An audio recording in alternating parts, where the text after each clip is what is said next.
Bonjour à tous, je suis Lune-Mylène Travaillat, la rédactrice en chef du Boudoir Numérique, le premier média francophone sur la fashion technologie, la mode innovante et la mode numérique. Bienvenue sur le 6e podcast de ma revue de presse Fashion Tech. Alors, que s'est-il passé de neuf du 5 au 11 mars 2022 ? On reprend le fil de l'actu avec les Fashion Week qui battent leur plein dans le monde entier, avec Paris qui s'est terminé le 8 mars. Dans les présentations Fall Winter 22-23 influencées par la tech, j'ai repéré le défilé aussi lunaire que poétique d'Enréalage. Enréalage, c'est une marque japonaise technophile que je suis de près sur le Boudoir Numérique. Pour sa collection centrée sur le thème de la planète, le créateur Kunihiko Morinaga a collaboré avec la Japan Aerospace Exploration Agency, c'est l'agence d'exploration aérospatiale japonaise, qui lui a prêté un lieu qui imite la surface de la Lune. Donc on voit les mannequins évoluer dans ce décor d'alunissage spatial en sautant comme en apesanteur sur le sol poudreux où l'on voit s'inscrire l'empreinte de leurs chaussures. Et les robes immaculées et les casques transparents font écho au look des astronautes de la conquête lunaire de 69. Viennent ensuite 4 robes lumineuses confectionnées dans un smart textile de fibre optique dont les motifs évolutifs sont télécommandés depuis un ordinateur. Kunihiko Morinaga s'exprime sur sa démarche dans une vidéo behind the scene de sa présentation du 5 mars et il dit « J'ai trouvé intéressant d'utiliser la combinaison spatiale plutôt que le corps humain comme prototype pour fabriquer des vêtements. Les vêtements que nous avons créés, d'après la combinaison spatiale, sont très volumineux et encombrants.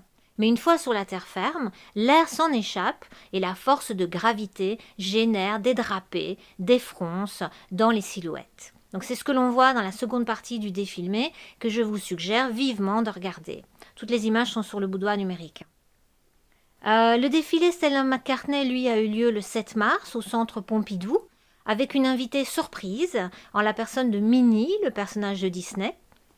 Minnie portait un tailleur pantalon en polyester recyclé, fruit de la collaboration de Stella McCartney avec Disney à l'occasion du 30e anniversaire de Disneyland Paris. Donc je vous l'expliquais récemment sur le Boudoir Numérique, la créatrice britannique a reçu fin février le prix du meilleur sac vegan de PETA pour son modèle Frame en alter cuir de champignons Milo.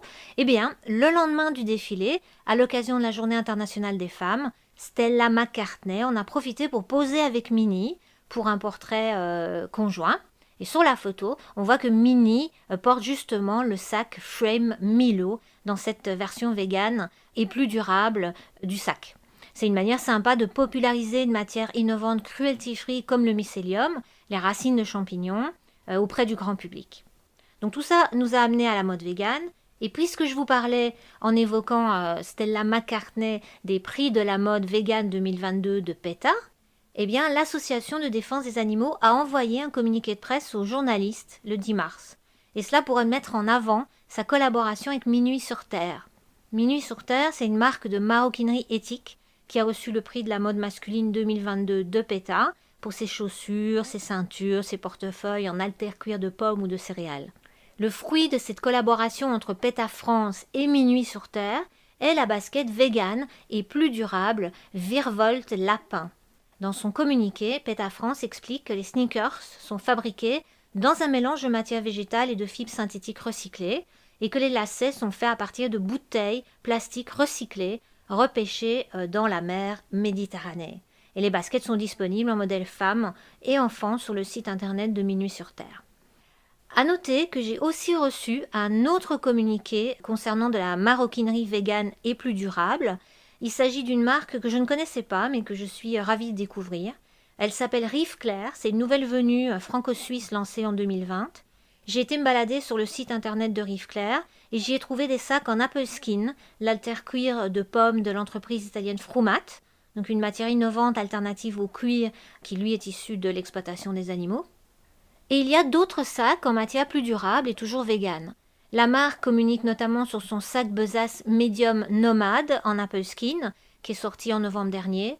Dans son communiqué de presse, Rive Claire annonce également lancer de la petite maroquinerie cette année. Donc une jeune pousse à suivre de près.